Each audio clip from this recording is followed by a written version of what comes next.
زبیدہ نے سرفراز کا number dial کیا اور اسے ساری بات بتا دی، یہ بھی کہ ہم لوگ مشی کی جانب والے ٹھاکرانی کے گھر رات تک قیام کریں گے۔ ریسکیو کریڈل پر رکھ کر وہ دوڑتی ہوئی گئی اور دیوار پر تربیت یافتہ فوجی کے انداز میں دایاں پاؤں مارتی ہوئی چشمے زدن میں دیوار پھاند گئی تھی۔ میں حیران تھا، بلی کی میاؤں اور مغرب کے بعد تنہا کسی کمرے میں جانے سے ڈرنے والی میری بہن کو وقت اور حالات نے کتنا بولڈ کر دیا تھا۔ اس نے حالات کی نزاکت کو مد نظر رکھا ہوگا۔ دوسرے منٹ اس کا چہرہ دیوار کی افق سے ابھرا۔ میں دبے پاؤں اس کے قریب چلا گیا۔ ٹھاکرانی گھر میں موجود نہیں ہے، باہر تالا پڑا ہے، آپ سب کو جلدی لے آئیں۔ ہم نے بھی ادھر ادھر شفٹ ہونے میں 2 منٹ سے زیادہ وقت نہ لیا تھا۔ ٹھاکرانی کا وسیع و عریض مکان سامان کے حوالے سے بھرا ہوا گھر تھا۔ 6 کمرے تھے۔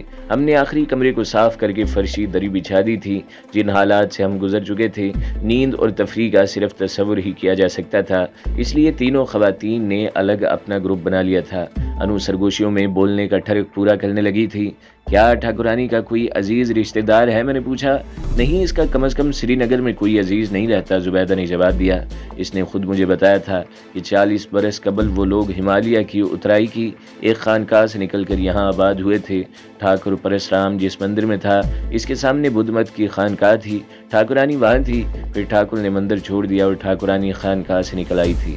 وہ میری بہن تھی، اس لیے اس نے ٹھاکرانی کے عشق کا حوالہ نہیں دیا تھا کہ دونوں نے دل کی محبت کے لیے اپنے اپنے مذہب کی عبادت چھوڑ دی تھی۔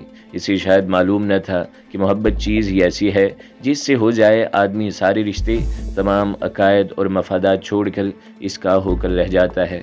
اندیکھی ٹھاکرانی سے مجھے ایک قسم کی عقیدت سی ہو گئی تھی، جس نے محبت کی خاطر بہت کچھ قربان کر دیا تھا۔ ایسے لوگ بڑے ہی رحم دل اور وفادار ہوتے ہیں۔ عقیدت ہی تھی کہ میں نے بوڑھی ٹھاکرانی سے دوستی کا فیصلہ کر لیا تھا۔ رات آہستہ آہستہ اترتی ہوئی جب کمرے تک آ گئی تو لڑکیاں ٹھاکرانی کی کچن میں چلی گئی تھیں۔ اطلاع دی گئی کہ کریلے، گھیا، کدو اور چنے کی دال ہے۔ میں نے کریلے اور دال مکس کرنے کی فرمائش کر دی۔ مجھے معلوم تھا نواب زادی انو کھانے کی تو بہادر تھی، لیکن پکانے کے معاملے میں بڑی ماٹھی تھی۔ البتہ زبیدہ اور بطول دونوں امور خانہ داری میں ماہر تھیں۔ دونوں نے دال فرائی کر کے کریلوں میں بھری تھی۔ میری پسندیدہ ڈش تھی، اس لیے انو گرم گرم توے کی چپاتیاں پہنچانے کے لیے کچن اور کمرے کے درمیان شٹل کاک بنی ہوئی تھی۔ رات تقریباً 10 بجے مشی کی جانب سے دیوار پھاند کر سرفراز بھی آ گیا تھا۔ ہم اسے بھولے نہ تھے، لیکن اسے کسی نے بھی موضوع گفتگو نہ بنایا تھا۔ دوسروں کے بارے میں کچھ کہہ نہیں سکتا، البتہ میں نے زبیدہ کے خاطر سرفراز کا ذکر نہیں کیا تھا۔ اگر بروقت آپ لوگ مجھے اطلاع نہ کرتے تو آج انڈوں پر بیٹھی مرغی کی طرح بلے کا شکار ہو جاتا۔ سرفراز بتانے لگا، ابھی میں ڈرائیور سے ملا ہوں، اس کے مطابق ان لوگوں نے آفس کو گھیر لیا تھا۔ انکل سے متعلق خبر؟ زبیدہ نے پوچھا۔ ہاں، سرفراز نے محتاط سی نگاہ زبیدہ پر ڈال کر بتایا، انکل اس وقت ساتھ والے گھر میں موجود ہیں۔ او، کیا ان کو چھوڑ دیا ان لوگوں نے؟ زبیدہ نے کہا۔ ہاں، اور ٹیلی فون کنیکشن ڈسکنیکٹ ہے تاکہ ہم ان سے رابطہ نہ قائم کر سکیں۔ مجھے کھانا لے کر جانا چاہیے۔ زبیدہ اٹھنے لگی تو سرفراز نے اضطراری حرکت کی تھی۔ اس نے زبیدہ کے شانے پر ہاتھ رکھ کر اسے اٹھنے سے روک دیا تھا۔ وہاں جال بچھا ہوا ہے اور انکل کو بطور چارہ استعمال کیا گیا ہے۔ یہاں بھی خطرہ ہے، ادھر والی گلی اور سامنے میدان میں سیکیورٹی والے چوکس کھڑے ہیں، میں انتظام کرایا ہوں۔ اس وقت مجاہدین کے خفیہ ہیڈ کوارٹر میں منتقل ہونا ہے، اس نے کہا۔ کیا ہمارا ایک ساتھ جانا مناسب ہوگا؟ انہوں نے سوال کیا۔ عیدگاہ تک کوئی خطرہ نہیں، سرفراز نے بتایا۔ کسی غدار قوم کے بیٹے کی شادی ہے، ہندو مسلم خاندان شادی میں جا رہے ہیں، ہم جوڑا جوڑا عیدگاہ کے پچھواڑے تک جائیں گے، وہاں ہماری گاڑی کھڑی ہے، سرفراز نے کہا۔ آپ نے کھانا نہیں کھایا ہوگا؟ زبیدہ نے پیار سے پوچھا۔ لے آؤں؟ نہیں، وقت بہت کم ہے، سرفراز نے کہا۔ چلیے، اور آپ جہانگیر جوڑے بنائیں گے؟ میں، بھابھی اور جہانگیر بھائی اکٹھے چلیں گے۔ زبیدہ نے ایک بھائی کا بھرم رکھ لیا تھا۔ میرے لیے یہ مشکل فیصلہ ہوتا ہے کہ زبیدہ کو سرفراز کے ساتھ لگا دیتا۔ آپ؟ اس نے شاید پہلی بار گل احمد کی موجودگی محسوس کی تھی۔ میرا بھائی گل احمد، انو نے کہا۔ اچھا، غائبانہ تعارف تو تھا، سرفراز نے گرم جوشی سے مصافحہ کیا۔ آپ بطول بہن کے ساتھ عیدگاہ تک جائیں گے، راستہ تو آپ جانتے ہوں گے۔ بطول نے دانتوں تلے ہونٹ دبا کر سر کو اسباتی جنبش دی اور چادر درست کرنے لگی۔ اگر مجبوری نہ ہوتی تو میں اس معصوم سید زادی کو ایک نام محرم کے ساتھ باہر جانے کی کبھی اجازت نہ دیتا۔ انو نے جھک کر زبیدہ کے کان میں کوئی بات کی تو دونوں قطار میں پڑے ٹرنکوں کی جانب گئیں۔ کچھ ٹرنک کھلے ہوئے تھے اور کچھ مقفل تھے۔ انو نے ہیئر پن سے ایک تالا کھولا اور اندر سے ایک ایک کپڑا اٹھاتی اور زبیدہ کو دکھاتی اور الگ کرتی جاتی۔ پتہ چلا کہ وہ رواج کے مطابق ٹرے میں شادی والے گھر کے لیے کپڑے لے جانا چاہتی تھی۔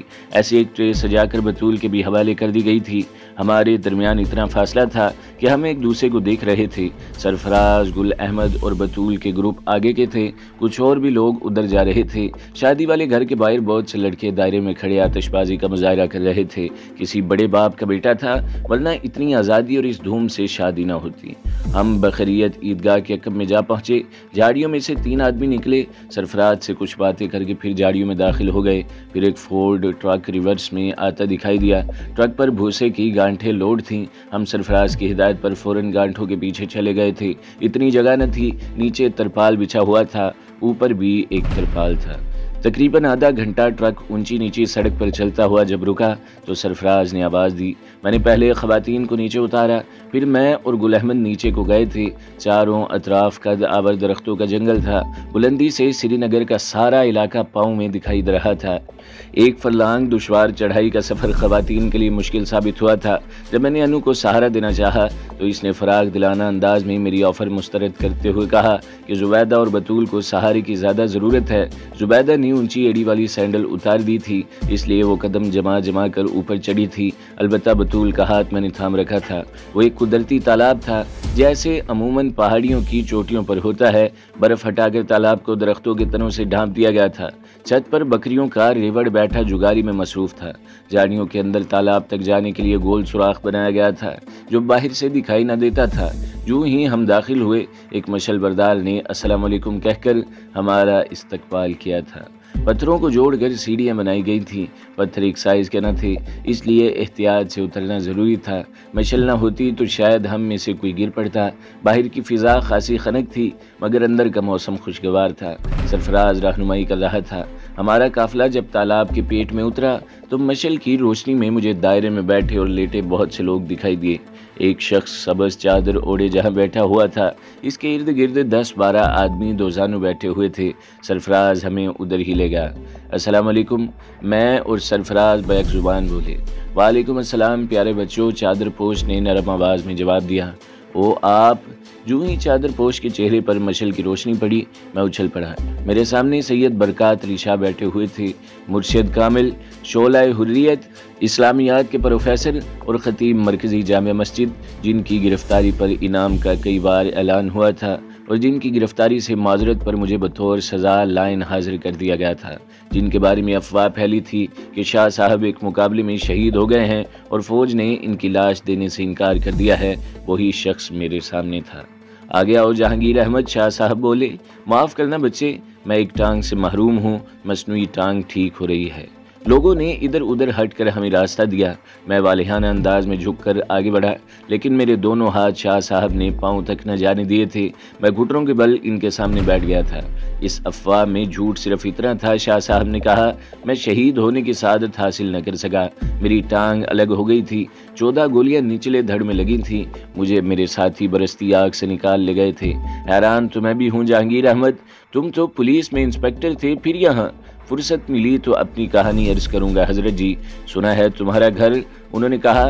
جی ہاں حضور، میں نے جواب دیا۔ گھر کے ساتھ ہی وہ جہانگیر احمد بھی جل گیا تھا، میں نے کہا۔ سرفراز بچوں کو امل رشید کے گھر چھوڑاؤ۔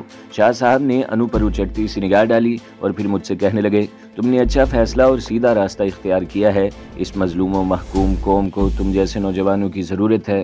تم پہلے زندگی سے پیار کرنے والے تھے، لیکن اب تمہیں آزادی اور شہادت کی موت سے پیار کرنا ہوگا۔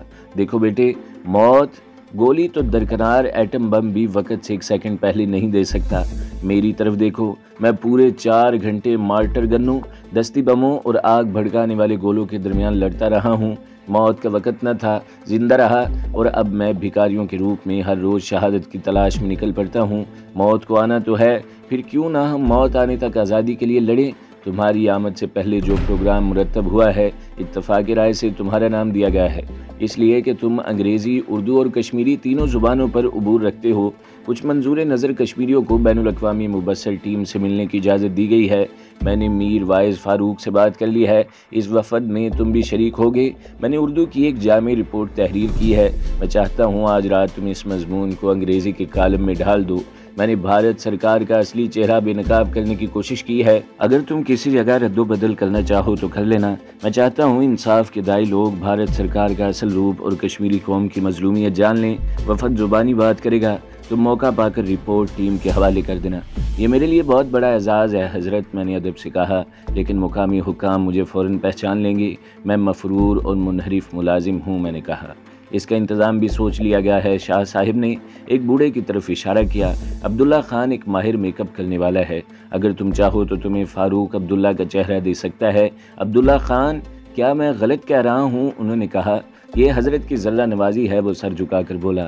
جہانگیر احمد صبح 7 بجے روانہ ہوگا، اسے مناسب خد و خال دے دینا، انہوں نے کہا۔ بہتر حضرت، عبداللہ نے جواب دیا۔ میرے پاس ابھی کچھ ماسک بالکل تیار ہیں۔ قہوہ سرو کیا گیا۔ اس دوران انو، زبیدہ اور بطول کا تعارف بنات کشمیر گروپ سے کرایا گیا۔ تالاب مٹی کے چراغ جیسی تھی، تنگ کھاڑی میں خواتین کی رہائش تھی، بیچ میں سرکنڈوں کا چیک تنا ہوا تھا۔ مجھے ایک نوعمر لڑکے نے چند کاغذات دیے، رپورٹ کا عنوان تھا پس نقاب۔ شاہ صاحب نے خوبصورت اور جامع الفاظ میں حقائق رقم کیے تھے۔ سرفراز نے مجھے چکوں سے گھرا ہوا چھوٹا سا کیبن دکھایا۔ خشک گھاس کے گدے پر چٹائی بچھی ہوئی تھی، تکیہ پتھر کا تھا۔ آپ کے ساتھ تینوں خواتین ہیں، سرفراز نے دائیں ہاتھ پر تنی چیک کی جانب اشارہ کرتے ہوئے زیر لب بتایا۔ یار، میرے لیے اس تکلف کی کیا ضرورت تھی، بھائیوں کے ساتھ رہ لیتا، میں نے کہا۔ آپ کو کام کرنا ہے، سرفراز نے جواب دیا۔ یہ حضرت شاہ صاحب کا حجرہ ہے۔ مجھے ایک بڑے سائز کی موم بتی، ماچس، پانی اور قلم کاغذ دے کر سرفراز واپس چلا گیا تھا۔ موم بتی روشن کر کے میں پتھر سے ٹھیک لگا کر نیم دراز ہو گیا اور رپورٹ پڑھنے لگا۔ معزز اراکین، وادی کشمیر کے مسلمانوں کی طرف سے میں آپ کو خوش آمدید کہتا ہوں۔ ہمارے لیے یہ کسی حد تک حوصلہ افزا بات ہے کہ عالمی ضمیر بیمار تو ہے مگر ابھی مردہ نہیں ہوا۔ آپ یقیناً اہل بصیرت لوگ ہیں، لیکن مجھے اس بات کا دکھ اور احساس ہے کہ آپ کے کانوں اور آنکھوں پر بھارت سرکار کے پہرے لگے ہوئے ہیں۔ اگر آپ کو وادی میں کھیلے جانے والے خونی ڈرامے کا اصل کھیل دیکھنے کی خواہش ہے تو پہرے سے نکل کر مظلوموں، زخمیوں، قیدیوں، بیواؤں، یتیموں اور خون آلود چادروں کو دیکھنا چاہیے۔ جلے ہوئے کھیتوں، اجڑی ہوئی آبادیوں کو دیکھیے اور بھارت کے ذمہ داروں سے پوچھیے کہ یہ سب کیا ہے اور کیوں ہے۔ جناب والا، میں حال کی لاش پر کھڑا ہوں اور آپ کو بھارت کا اصل چہرہ اور کشمیر کی سچی تصویر دکھانا چاہتا ہوں۔ سیکولر اسٹیٹ انڈیا کا دعویٰ ہے کہ کشمیر تاریخی طور پر اس کا اٹوٹ انگ ہے، جبکہ یہ شخص جھوٹ کا کریہ چہرہ ہے۔ سچ یہ ہے کہ کشمیر ہمیشہ خود مختار ریاست کے طور پر جانا پہچانا جاتا تھا۔ تاریخی طور پر ہم کشمیر کو 3 ادوار میں تقسیم کرتے ہیں: غیر مسلم حکومت، مسلم حکومت اور پھر ڈوگرا راج۔ لیکن ہر دور میں کشمیر ایک خود مختار ریاست رہی۔ تقسیم بر صغیر کے وقت بھی اسے خود مختار ریاست کا درجہ حاصل تھا۔ یہی وجہ ہے کہ دیگر ریاستوں کی طرح کشمیر کو بھی ہندوستان یا پاکستان کے ساتھ الحاق کا آپشن دیا گیا۔ یہی آپشن اس کی خود مختاری کی روشن دلیل ہے۔ 1947 میں مہاراجہ کشمیر نے ہندوستان کے ساتھ الحاق کیا تھا۔ آئینی اعتبار سے یہ غلط ہے کیونکہ مہاراجہ ہری سنگھ عوام کا نمائندہ نہیں تھا۔ اصل بات یہ ہے کہ ریاست کے عوام ڈوگرا حکمران کے ظلم و ستم سے تنگ تھے اور مہاراجہ کے خلاف متحرک تھے، جس کی وجہ سے ہری سنگھ کشمیر سے فرار ہو گیا تھا۔ ایک بھگوڑے حکمران کی کوئی آئینی حیثیت نہ تھی کہ وہ الحاق کے دستاویز پر دستخط کرتا۔ مزید برآں اس وقت کے عوام کے واحد نمائندہ جماعت آل جموں کشمیر مسلم کانفرنس اپنی اجلاس میں الحاق پاکستان کی قرارداد منظور کر چکی تھی اور مہاراجہ بھی پاکستان اور بھارت کے ساتھ کشمیر کی موجودہ پوزیشن برقرار رکھنے کا معاہدہ کر چکا تھا۔ کشمیر کے بھارت سے الحاق کی یہ مذموم کوشش بر صغیر کے متفقہ اصول کے منافی ہے، جس کی روح سے تمام مسلم علاقوں کو پاکستان میں شامل ہونا تھا۔ پھر یہ بھارت ہی تھا جس نے اس الحاق کو عارضی قرار دیا تھا اور کہا تھا کہ کشمیر کی قسمت کا فیصلہ کشمیری عوام کریں گے۔ اب جب کشمیری عوام بھارت سے آزادی کا مطالبہ کر رہے ہیں تو بھارت آزادی کی بجائے ان کو آگ میں کیوں جھونک رہا ہے؟ تو دوستو، یہ لیٹر اگلی قسط میں بھی جاری رہے گا اور بہت سی اقساط سننے کے لیے ہمارے چینل کو ضرور سبسکرائب کریں، ویڈیو کو لائک کریں اور بیل کے آئیکن پر بھی کلک کر دیں تاکہ ہر جو آنے والی ویڈیوز ہیں وہ آپ کو سب سے پہلے ملتی رہیں۔